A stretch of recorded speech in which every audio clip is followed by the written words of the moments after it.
our very good friend, and Coulter. And let's start there. Don't we think Vladimir's kind of rooting for the commie here?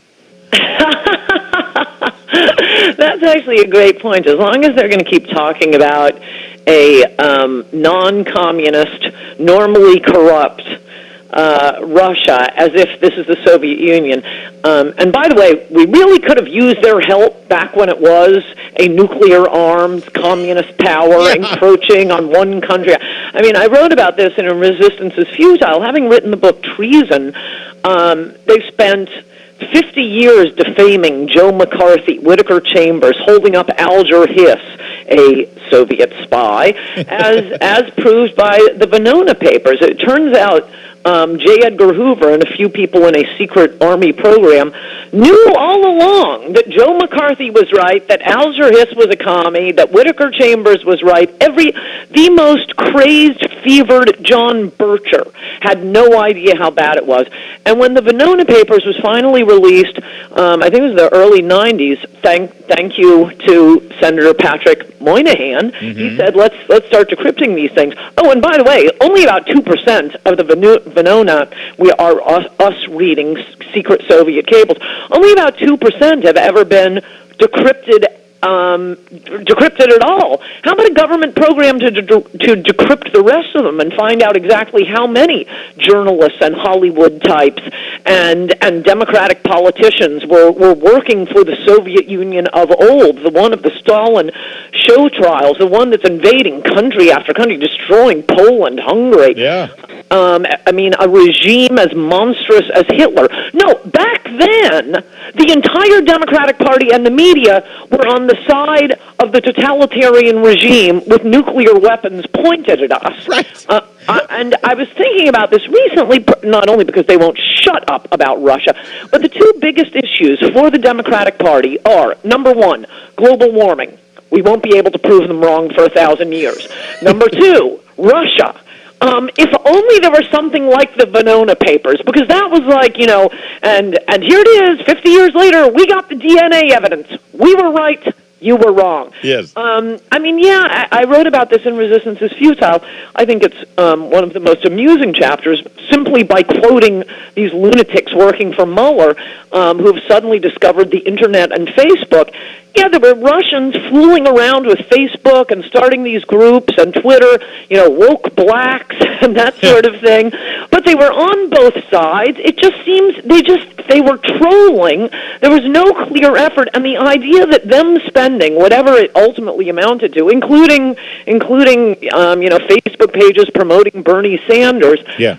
But these people, who, by the way, were not working for Putin, they have friends. Oh, I mean, the left's argument is any Russian must be being directed by Putin. You're just piling dubious assumption on top of dubious assumption. But when you look at what the actual Facebook pages and the Twitter pages were, and the way that was released to the public with Brian Williams saying, and today Robert Mueller unveiled a vicious campaign by our arch enemy to turn American against American.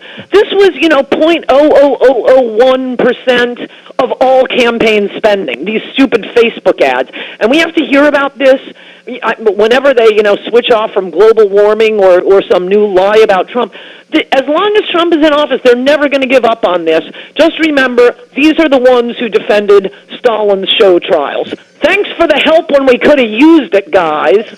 Ann Coulter. You can get all of her stuff at AnnCoulter.com. And actually, Ann, I got to tell you, I actually used your recent column 2 days ago when it hit on Wednesday, even before I brought you onto the program, because it was so brilliant as you talk about the roots of the Boy Scouts filing Chapter 11 here, because it was never the left's intention to inflict their ideology on the Boy Scouts and change the Boy Scouts. They were always just trying to destroy the Boy Scouts because they hated the Boy Scouts. Yes, and when you read, I spent a lot of time, I couldn't put it all in the column, when you read about the Boy Scouts, what a wonderful organization it was. Founded in 1910, the great outdoorsman, Teddy Roosevelt, was a huge Boy Scout booster.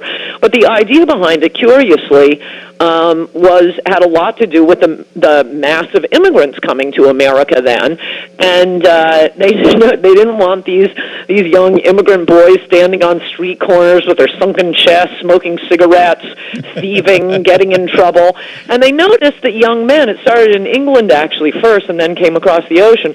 It was some great hero. I mean, every boy I've mentioned this to knows exactly who I'm talking about. Of the Boer War, came home and he's writing about his triumphs in England, and noticed, oh, young men think this is really cool. They want to know how to survive in the woods and tie knots and shoot guns. But you know, it taught young men self-reliance, courtesy, kindness to others. Years later, there was a Lou Harrison Associates poll, this I did put in the column, or study, I guess it was, that found that men who had been Boy Scouts were more likely to put a premium on honesty than men who had not been Boy Scouts as little boys. So, you know, the patriotism, the courtesy, the decency that the Boy Scouts, the self-reliance and machismo, all these chivalrous, manly virtues. Oh my gosh, you're on the fighting side of liberals with an organization like that. So they've just been suing, demanding deference to the holy trinity of the three Gs, girls, gays, and the godless. Never occurs to them to start their own organization, calling it Girl Scouts. Right. How about Imagine that? No. It's got a nice ring to it. But it's just hilarious that the people our age and above remembering this, the young people won't remember this, is a huge hoo-ha back in 2000, late 90s, early 2000s, demanding the left, the media, the New York Times ethicist, the New York Times editorial page, every Democratic politician right up to Obama, demanding that the Boy Scouts allow gay men to take little boys, 13-year-olds, camping alone in the woods in isolated areas where they could not be observed. Right. And it turns out this has been a perennial problem. Within 10 years of the Boy Scouts founding in 1910, they started a list of what they call the perversion files, because obviously this isn't to say that all gays are no, and it's not yeah, exactly. This has to do with the exact policy that was inflicted upon a private organization that didn't want the policy. Right, but if you look at it from the other end, we're going to start with child molesters here. What kind of organization would be attractive to a child molester? Well, the Boy Scouts figured that out pretty quickly. Yeah. And so they were very aggressive, much more aggressive than other groups. And then liberals come along and start demanding that this one pillar, I mean, I don't think the Girl Scouts would have been wild about having single heterosexual men take 13-year-old girls out to the woods alone. No, I don't think they would, because logically you just sort of look at that, connect the dots, and say not a good idea. We got to leave it there, but it's a great column, as always, Ann. I always love talking to you, and I appreciate you joining us today. You bet. We are up against it. That's the great Ann Coulter, full of energy and full of facts, and it's the best.